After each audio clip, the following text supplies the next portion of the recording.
Breaking news, President Trump just moments ago saying he has not been briefed on what Jeffrey Epstein's accomplice, Ghislaine Maxwell, told Deputy Attorney General Todd Blanche during those 2 days of discussions in which we're told she mentioned 100 names.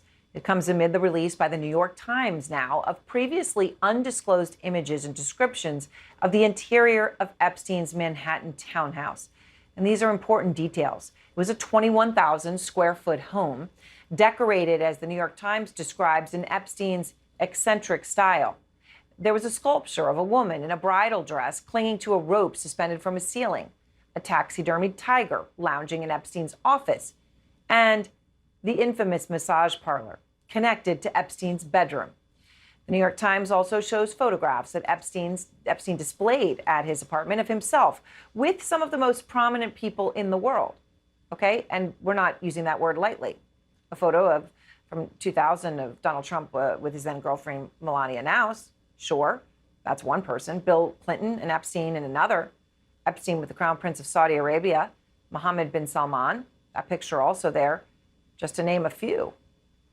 Front Now, Steve Eater, investigative reporter for the New York Times, who obtained these photographs. And Steve, it's incredible reporting. I mean, the famous people that Epstein had on display came from vastly different worlds, right? There was politics, entertainment, tech. I mentioned a few, but really only a few, because I know that there were others.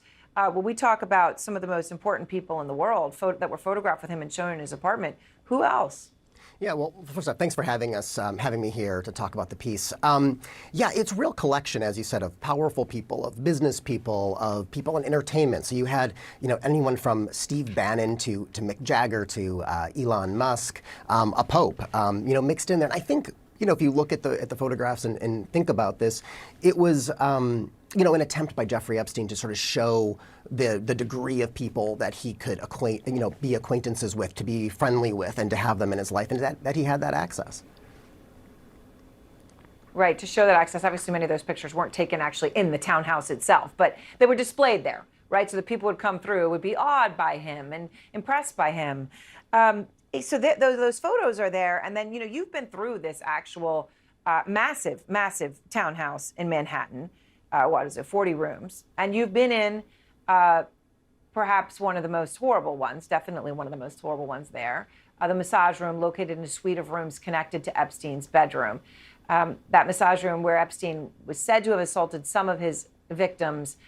And, look, in light of what we have now learned, that room, I'm sure you having been in there, is unfortunately very meaningful. What did you see?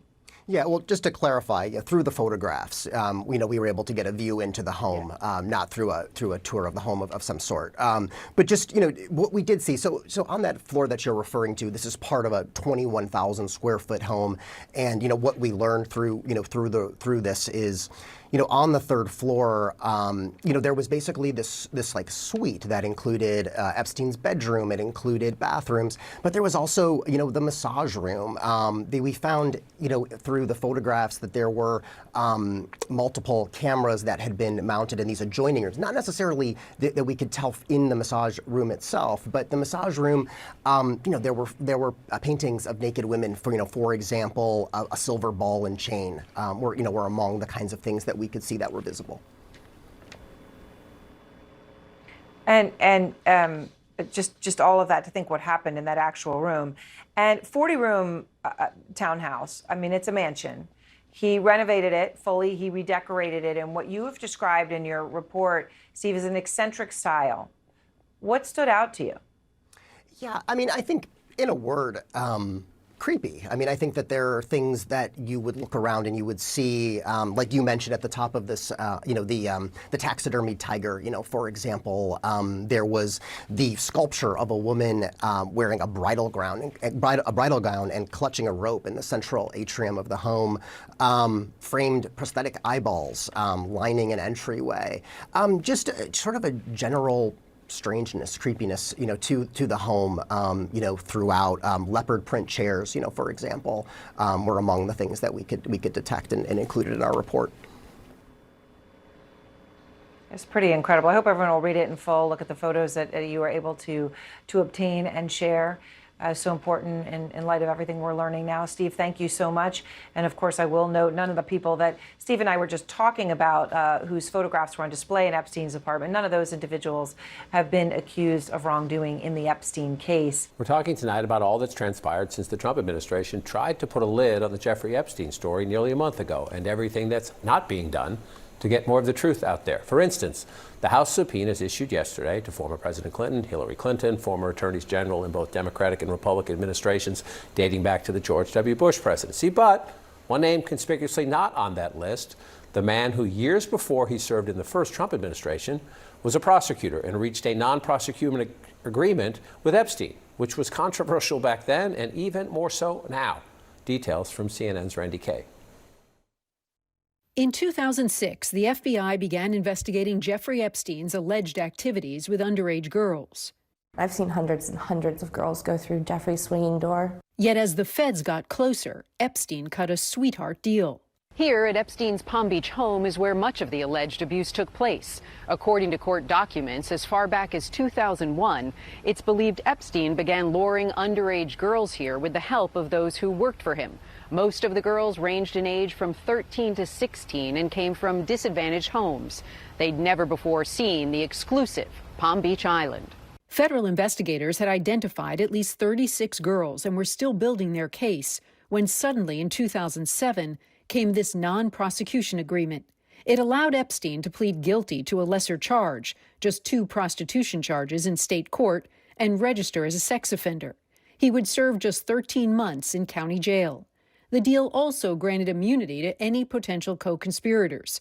None of those people were identified. The deal shut down the FBI's investigation into additional victims and accomplices and any chance of Epstein going to prison for life. I read the indictment. There was multiple allegations of sex trafficking, and then all of a sudden it disappeared. The deal was signed off on by then U.S. Attorney in Miami, Alexander Acosta, who in 2017 became labor secretary under the first Trump administration. He's supposed to be protecting these victims, and he was protecting Jeffrey Epstein, a pedophile. It's scary because this is our government that's supposed to protect us, but has done everything to protect, a pedophile. At his confirmation hearing for labor secretary, Alexander Acosta tried to explain his decision not to prosecute Epstein federally. A plea that guarantees that someone goes to jail, that guarantees that someone register generally, and that guarantees other outcomes is a good thing. 2 years later, in July 2019, Epstein was arrested on federal sex trafficking charges after federal prosecutors in New York concluded that they weren't bound by the terms of the earlier non-prosecution deal. Days later, Acosta resigned as labor secretary amid public outrage over his role in Epstein's controversial plea deal. I do not think it is right and fair for this administration's Labor Department to have Epstein as the focus rather than the incredible economy that we have today.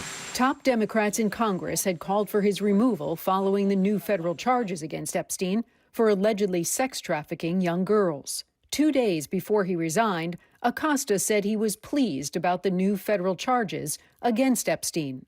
Epstein's actions absolutely deserve a stiffer sentence. About a month later, in August 2019, Epstein was found dead in his federal jail cell while awaiting trial. Randy Kaye, CNN, Palm Beach County, Florida.